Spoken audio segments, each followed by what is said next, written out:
Dear student, welcome back to my channel. Let us see today's question from the lesson pair of linear equations in two variable 10th standard.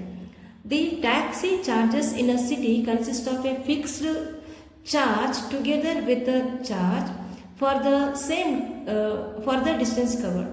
For a distance of 10 km, the charge paid is 105 rupees.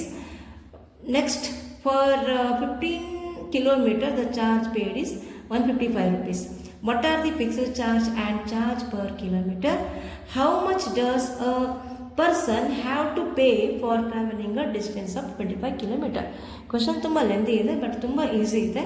So ಇಲ್ಲೇನು situation ಕೊಟ್ಟಿದ್ದಾರೆ, taxi charge ಹೇಗಿದೆ ಅಂತಂದರೆ ಇಷ್ಟು distance cover ಮಾಡೋಕ್ಕೆ 10 ಕಿಲೋಮೀಟರ್ನ cover ಮಾಡೋಕ್ಕೆ 105 rupees ಆಗಿದೆ total charge.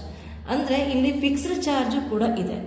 Fix charge ಯಾವತ್ತೂ same ಇರುತ್ತೆ, ಇದು ಚೇಂಜಸ್ ಆಗೋದಿಲ್ಲ. ಅವನು ಎಷ್ಟೇ ಕಿಲೋಮೀಟರ್ ಎಷ್ಟೇ ದೂರ ಹೋಗಿದ್ರು it is remain same only.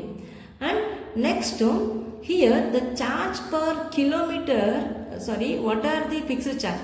Fixed ಚಾರ್ಜನ್ನು ನಾನು ಎಕ್ಸ್ ಅಂತ ತಗೋತೀನಿ, charge per kilometre as y kilometre. Next one more is given here. For journey of 15 km, total charge paid is 155 rupees.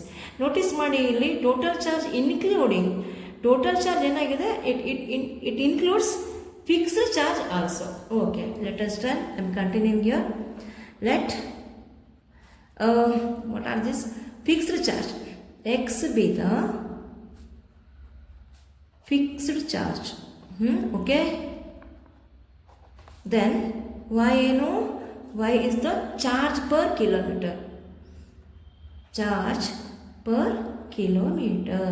So see here, first situation, distance covered, what is the distance? For 10 kilometer total charge is 105. ಈಗ distance ಎಷ್ಟಕ್ಕೆ 10 ಕಿಲೋಮೀಟರ್ಗೆ. So ಇಲ್ಲೇನಾಗುತ್ತೆ, fixed charge x ಆಯಿತು, x plus ಈಗ per 1 ಕಿಲೋಮೀಟರ್ಗೆ ಎಷ್ಟಾಗುತ್ತೆ, y rupees ಆಗುತ್ತೆ. For 10 kilometer it is 10y rupees. So that is x plus 10y total is equal to how much, 105 rupees. 105 rupees. This is our first equation. ಓಕೆನಾ, ಅರ್ಥ ಆಗ್ತಿದೆಯಲ್ಲ. Second equation, ಯಾವುದಕ್ಕೆ distance, whenever the distance is 15 kilometer. For a distance 15 kilometer. So again I am telling x is the fixed charge here.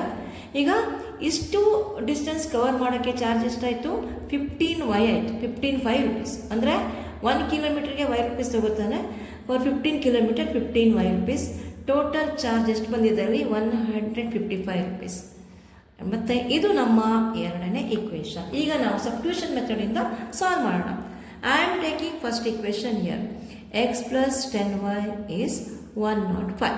So ಇದು equation number 1 ಆಯಿತು. ಓಕೆನಾ, ಈಗ x is equal to ಏನಾಯ್ತು, ಈಗ 105 ಮೈನಸ್ 10y. ಸೊ ಈಗ ಎಕ್ಸಲ್ಲಿ convert ಮಾಡಿಕೊಂಡೆ. Next ಇದೇ ವ್ಯಾಲ್ಯೂವನ್ನು ನಾವು ಇನ್ನೊಂದು ಈಕ್ವೇಷನ್ ಅಂದರೆ ಈಕ್ವೇಷನ್ ನಂಬರ್ 2. ಸೊ ಇದು ಈಕ್ವೇಷನ್ 1 ತೊಗೊಂಡಿದ್ದೀನಿ. Substitute x as 105 minus 10y in second equation. Continue. So ಎಲ್ಲಿದೆ ನಮ್ಮ equation, x plus 15y is equal to 155. Equation 1 ತಗೊಂಡಾಗ ಮತ್ತೆ ಆ ವ್ಯಾಲ್ಯೂವನ್ನು ಈಕ್ವೇಷನ್ 1 ಹಾಕಬೇಡಿ, ನಿಮಗೆ ವ್ಯಾಲ್ಯೂ ಬರೋದಿಲ್ಲ. ಹಾಗಾಗಿ ಯಾವುದು equation, if you consider equation number 1, substitution in another equation. Okay, then x is 105 minus 10y plus 15y is equal to 155. So on solving these two y, minus 10y plus 15y ಅಂದರೆ plus 5y ಆಯಿತು. So 105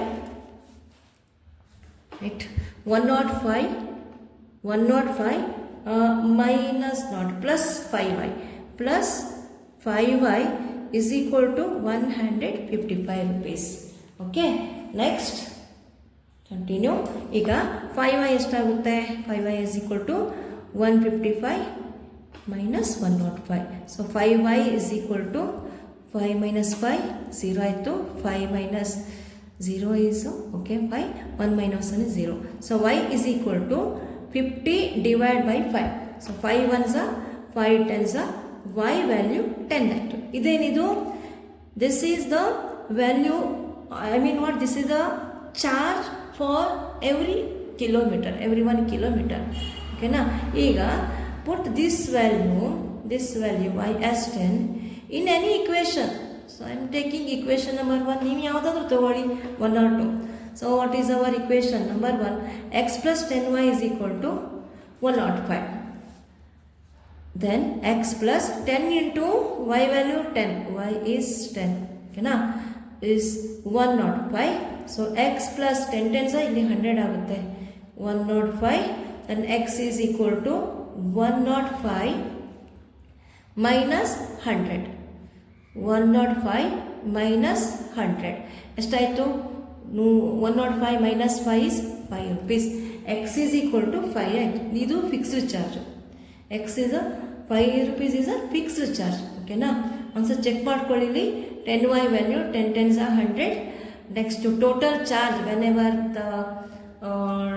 the distance given is how much, 15 kilometer, 10 kilometer, total charge is 105. Correct ಆಗಿದೆ. x value 5 ಬಂತು. Okay, ಈಗ ನಮಗೆ ಏನು ಬಂತು ಇವಾಗ? Fixed charge x is equal to 5 rupees. Next to charge for every 1 kilometer, for every kilometer ಎಷ್ಟು ಬರುತ್ತೆ? y is equal to 10 ಬಂದಿದೆ. y is 10. ಸೊ ಇದು ಒಂದು ಆನ್ಸರ್ ಬಂತು. ಇನ್ನೊಂದೇನು ಕೇಳಿದ್ದಾರೆ ಅವರು? ಓಕೆ, ಇಲ್ಲಿ ನೆಕ್ಸ್ಟ್ ಏನಿದೆ? How much does a person have to pay for travelling a distance of 25 kilometre. So ಇಲ್ಲೂ ಕೂಡ ಫಿಕ್ಸ್ಡ್ ಚಾರ್ಜ್ ಅಷ್ಟೇ ಇರುತ್ತೆ. ಫಾರ್ 25 ಕಿಲೋಮೀಟರ್ ಟೋಟಲ್ ಅಮೌಂಟ್ ಅವನು ಎಷ್ಟು ಕೊಡಬೇಕು? ಫಿಕ್ಸ್ಡ್ ಚಾರ್ಜ್ ಸೇಮ್ ಇರುತ್ತೆ. X plus 25y is equal to, ನೋಡೋಣ ಎಷ್ಟು ಬರುತ್ತೆ ಅಂತ ಹೇಳಿ. ಸೊ ಇದು ನೋಡೋಣ, ಇವಾಗ ಚೆಕ್ ಮಾಡ್ಕೊಳ್ಳೋಣ. This is a total charge for covering 25 kilometre. X value 5 plus 25 into y value, y is 10. So 5 plus 25 into 10 is 250. 250 plus 5 is 255 rupees. Okay, ಇದೇನೀಗ ಇದು total amount have to be pay to cover how much kilometer? 25 kilometer. So last final answer. Okay, he has to pay. Yes, he have to pay how much amount? Yes, 255 rupees. 255 rupees. This is rupees. 255 rupees to cover how much? 25 kilometer. 25 kilometre. So final ಆಗಿ fixed charge ಎಷ್ಟು ಬಂದಿದೆ ನಮಗೆ? 5 rupees ಇದೆ, change ಆಗೋದಿಲ್ಲ. y value ಇಂದು y is 10 ಏನಿದು? ಇದು charge for every kilometre. Next for a distance 25 kilometre. 25 ಕಿಲೋಮೀಟರನ್ನು ಡಿಸ್ಟೆನ್ಸನ್ನು ಕವರ್ ಮಾಡೋದಕ್ಕೆ ಚಾರ್ಜ್ ಎಷ್ಟು ಕೊಡಬೇಕು? 255 rupees. ಸೊ ಈ ಥರ ಮಾಡ್ತೀರಾ. Okay, if you have any doubt, you can comment in a comment section. Please do share, comment and subscribe my channel. Thank you.